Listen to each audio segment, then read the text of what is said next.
Hey, how's it going? My name's Kay Weber, and today I will be talking about the network effect and disruptive innovations. To start with, we got the network effect, and this occurs when a product or service becomes more valuable as more people use it. This is pretty common in the digital platforms and the social networks. And simple example of this is social media platforms like Facebook or Twitter. So the types of network effects is we get the direct network effects, which values increase directly with the number of users that are using whatever platform. Then we got indirect, which the value increases as complementary products or services grow. And then last we got two-sided network effects, which involve two distinct user groups that add value to each other and help each other out. So some real life examples of this are we got Facebook, where more users create more content and connections throughout that app. And then we got Amazon, the more buyers attract more sellers, which improves the selection and then even the prices of certain products. And lastly, we got Microsoft Windows, which attracts developers to create compatible software for other people to use.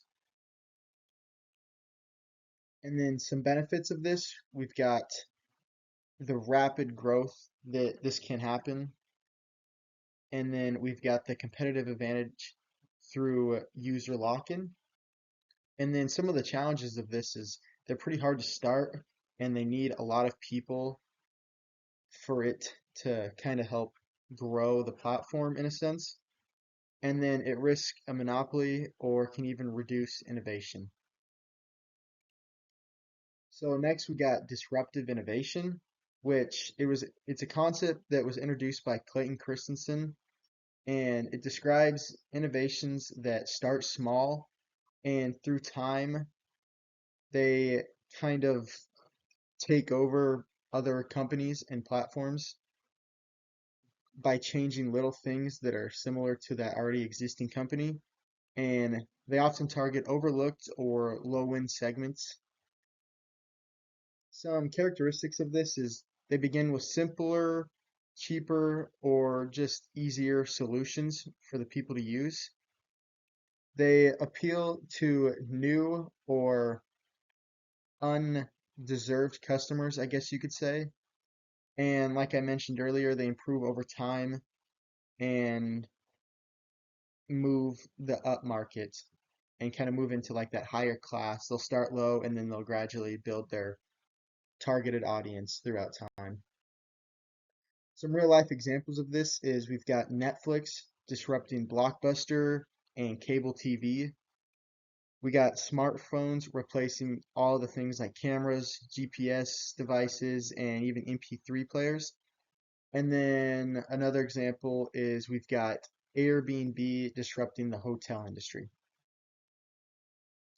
So the impact this has on business and society is it forces companies to adapt to the new change, and it encourages innovation and efficiency, and it can create an entirely new industry and market as we saw in the examples.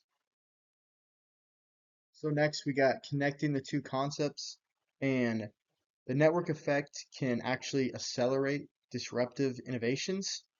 And a prime example of this is Uber disrupted taxis by using the two-sided network effect. And so together they drive and increase rapid technological growth and even market growth. So to sum all of this up, the network effect increases value through user growth. Disruptive innovations reshape industries by challenging the ones that already exist. And finally, both are essential drivers of the modern and digital economy of this world.